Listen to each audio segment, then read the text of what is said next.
भूतिया हवेली की सच्चाई। ये कहानी एक छोटे से गांव सुनारपुर की है। गांव की आबादी बहुत कम थी, लेकिन उसकी सबसे खास बात थी वहां स्थित एक पुरानी और खंडहर हवेली, जिसे सभी लोग भूतिया हवेली के नाम से जानते थे।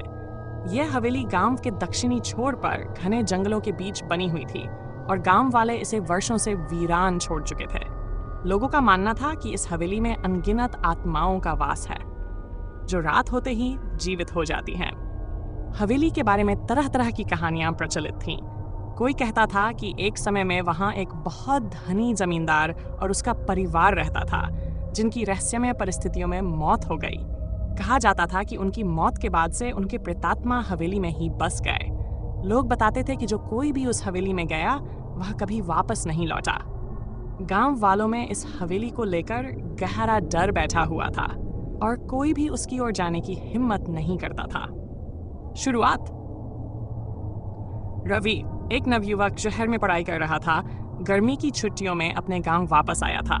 बचपन से ही उसे इस हवेली के बारे में सुना हुआ था, लेकिन उसने कभी इन बातों पर ज्यादा ध्यान नहीं दिया। वह इस सब को सिर्फ अंधविश्वास मानता था। शहर में पढ़ाई करने के बाद उसका विज्ञान और तर्क पर विश्वास बढ़ गया था। उसे लगता था कि यह सब केवल लोगों की मानसिक कल्पनाएं हैं। वह तय करता है कि वह इस रहस्य का पता लगाएगा और गांव वालों को सच बताएगा। रवि ने अपने दोस्तों मोहन और सूरज को भी इस अभियान में शामिल होने के लिए राजी कर लिया। वे दोनों भी रवि की तरह जिज्ञासु थे और इस अजीब घटना की असलियत जानने के लिए उत्साहित थे। तय हुआ कि वे तीनों पूर्णिमा की रात हवेली में जाएंगे, क्योंकि गांव वालों का कहना था कि इसी रात हवेली में सबसे अधिक गतिविधि होती है। रात का अभियान।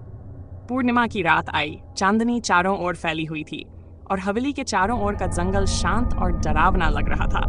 रवि, मोहन और सूरज अपनी टॉर्च और मोबाइल लेकर हवेली की ओर निकल पड़े। रास्ते में उनके मन में हल्की सी घबराहट थी, लेकिन वे अपने अभियान को पूरा करने के लिए दृढ़ थे। जब वे हवेली के पास पहुंचे तो हवेली की विशालता और खंडहर अवस्था को देखकर उनके रोंगटे खड़े हो गए। हवेली की खिड़कियां और दरवाजे टूट चुके थे और चारों ओर अजीब सी सरांद आ रही थी। जैसे ही उन्होंने दरवाजा खोला, उनके सामने एक बड़ी सी प्रवेश हॉल दिखाई दी, जो वर्षों से वीरान थी। दीवारों पर धूल और जाले लगे हुए थे। छत से टपकता पानी और पुरानी लकड़ियों की चरमराहट ने माहौल को और डरावना बना दिया। अचानक एक तेज हवा का झोंका आया और दरवाजे अपने आप बंद हो गए। तीनों दोस्त एक दूसरे को देखने लगे, लेकिन किसी ने कुछ नहीं कहा। वे आगे बढ़ते गए। पहला डरावना अनुभव। जब वे हवेली के अंदर के मुख्य हॉल में पहुंचे तो उन्हें ऐसा महसूस हुआ जैसे कोई उन्हें देख रहा हो। मोहन ने कहा, क्या तुम्हें भी ऐसा लग रहा है कि हम अकेले नहीं हैं? रवि ने हंसते हुए कहा, यह सिर्फ तुम्हारे दिमाग का वहम है, यहाँ कोई नहीं है।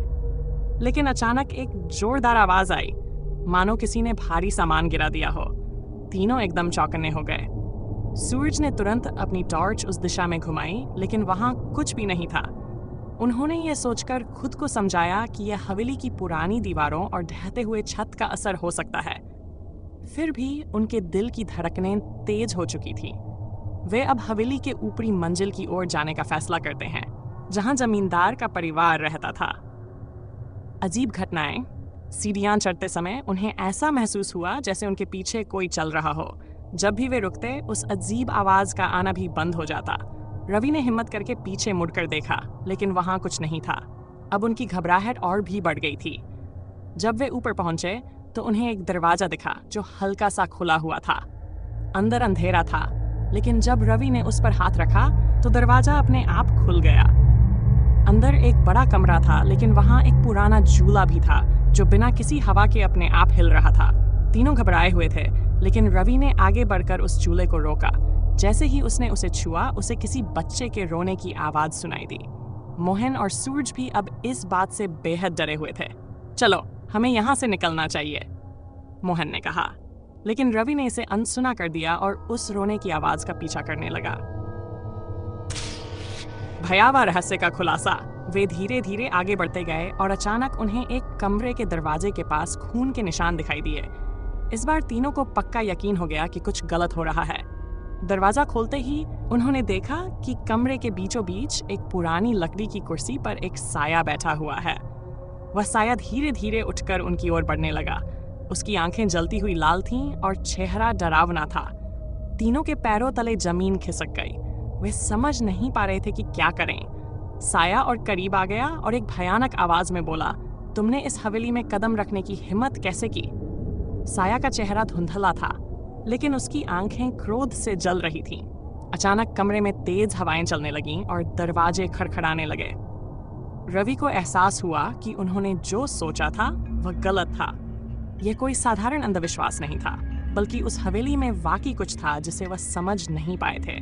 तीनों दोस्तों ने अपनी पूरी ताकत लगाकर वहां से भागने की कोशिश की, लेकिन दरवाजा अपने आप बंद हो चुका था। साया धीरे धीरे उनकी ओर बढ़ता गया और उसकी आवाज गूंजने लगी, तुम अब कभी बाहर नहीं जा पाओगे। यह हवेली तुम्हारी कब्र बनेगी। भागने की कोशिश और अंत। रवि, मोहन और सूरज ने बचने के लिए हर मुमकिन कोशिश की, लेकिन साया उनके पास आता जा रहा था। अंत में सूरज ने दीवार पर एक पुरानी खिड़की को देखा और वह उसे तोड़ने की कोशिश करने लगा। जैसे ही खिड़की टूटी, तीनों तेजी से बाहर कूद गए और हवेली से बाहर भागने में सफल हुए। जब वे गांव वापस आए तो उनकी हालत बुरी थी। वे कांप रहे थे और किसी से कुछ कहने की स्थिति में नहीं थे। गांव वालों ने देखा कि उनकी आंखों में डर बैठा हुआ था। उस रात के बाद रवि, मोहन और सूरज ने फिर कभी उस हवेली की ओर रुख नहीं किया। वे जानते थे कि जो कुछ उन्होंने देखा वह सिर्फ एक डरावनी कल्पना नहीं थी, बल्कि सच्चाई थी। हवेली के बारे में अब भी गांव में डर और रहस्य कायम था, और गांव वालों ने उस दिन के बाद से उस हवेली के करीब जाने की भी हिम्मत नहीं की। कहा जाता है कि उस हवेली में अब भी आत्माएं भटकती हैं, और जो कोई भी वहां गया वह कभी लौटकर नहीं आया।